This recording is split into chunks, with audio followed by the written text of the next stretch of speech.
Manado dan sekitarnya, hingga informasi mancanegara akan kami hadirkan untuk Anda. Kita ikuti informasi pertama pemirsa.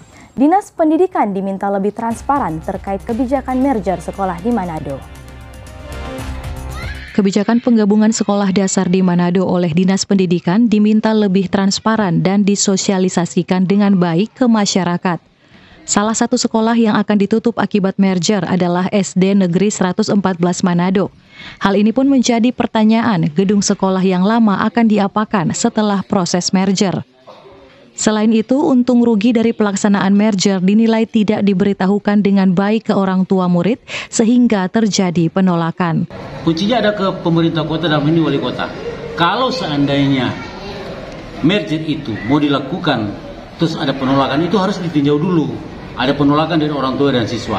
Kenapa ada penolakan? Karena tidak ada sosialisasi kan? Kenapa orang harus dipindahkan? Tanya dulu. Pemerintah harus menjelaskan kenapa sekolah ini harus dimerger ke sekolah yang lain.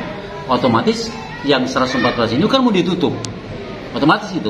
Sekarang, kenapa orang harus dipindahkan ke sekolah yang lain? Tidak ada. Nah, di sini peran wali kota sangat penting. Buktinya siswa dan murid datang di kantor DPRD, kepala dinas atau kepala bidang atau pegawai di dinas pendidikan tidak ada yang datang, sudah dipanggil oleh dewan. Berarti kan mereka sepertinya tidak tahu. Yang berkompeten di sini adalah wali kota dan wakil wali kota. Gitu. Jadi yang bertanggung jawab dengan persoalannya adalah wali kota Manado dan wakil wali kota Manado.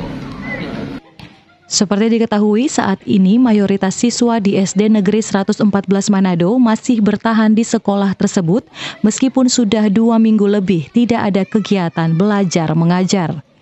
Hizkia Waran Kiran melaporkan untuk Kawanua TV.